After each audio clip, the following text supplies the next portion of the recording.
आप सभी को हाथ जोड़ करके प्रणाम।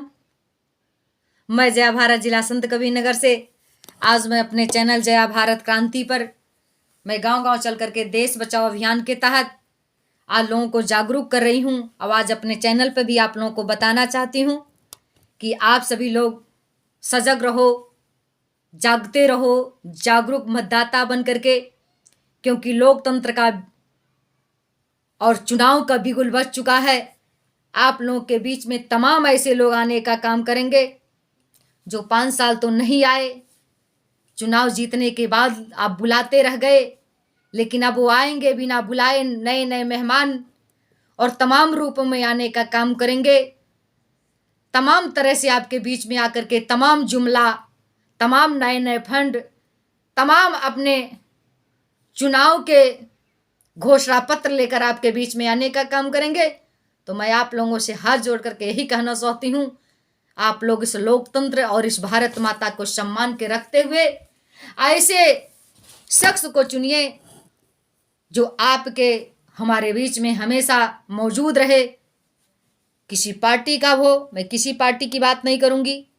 आप लोग पार्टियों को नहीं, व्यक्ति को चुनिए। जिस दिन आप व्यक्ति को चुनेंगे उस दिन भारत जीत जाएगा, और जिस दिन आप पार्टी और जात को चुनना चालू कर देंगे उस समय भारत हार जाएगा, लोकतंत्र जीते जी मर जाएगा। आओ एक अच्छे व्यक्ति को चुनो और लोकतंत्र की गरिमा को बढ़ाओ। मैं आप लोगों से यही कहते वक्त कहना चाहती हूँ। एक जागरूक गीत है, आप लोग सुनिए कि कैसे कैसे लोग आपके बीच में आएंगे। बहुत सुंदर गीत है, आप लोग सुने और शेयर सब्सक्राइब करें।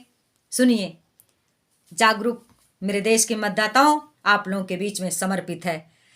आई गई चुनौआ संभल के रैया ए भैया, अरे आई गई चुनौआ संभल के रैया ए भैया, संभल के रैया ए भैया, अरे बच के रैया ए भैया, अरे आई गई ऐसन चुनौआ संभल के रैया ए भैया, आई गई ऐसन चुनौआ संभल के रैया ए भैया, केहू आई तोहरे पीछे करिया अब वादा, सब लोग के आके बीच करिए अब वादा, सब लोग ही है आके करिए अब वादा, और जिता दे चुनौआ खाइल जाई आधा आधा, जिता दे चुनौआ खाइल जाई आधा आधा, अरे भाग जाई है दिल्ली,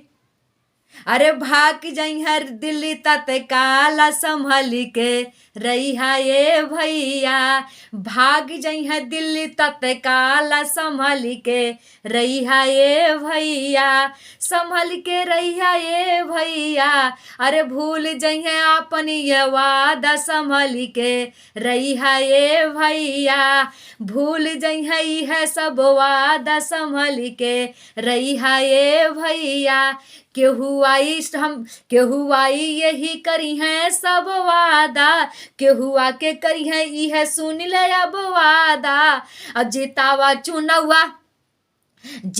चुनौआ रोजगार देबे आधा आधा, जितावा चुनौआ रोजगार देबे आधा आधा, और जीत के ये भूल जइहे वादा संभल के रैया ए भैया, जीत के ये भूल जइहे वादा संभल के रैया ए भैया, संभल के रैया ए भैया, संभल के रैया ए भैया, आई गईल फिर से चुनौआ संभल के रैया ए भैया, केहू आई कही तू से हम के जितावा, और 15 वाला रुपया अब तुह के दिलैबे, 15 लाख रुपया अब तुह के दिलैबे, अरे भूल जाई अपन है वादा, अरे भूल गई नहीं है अब वादा संभल के रैया ए भैया, भूल गई नहीं है अब वादा सब संभल के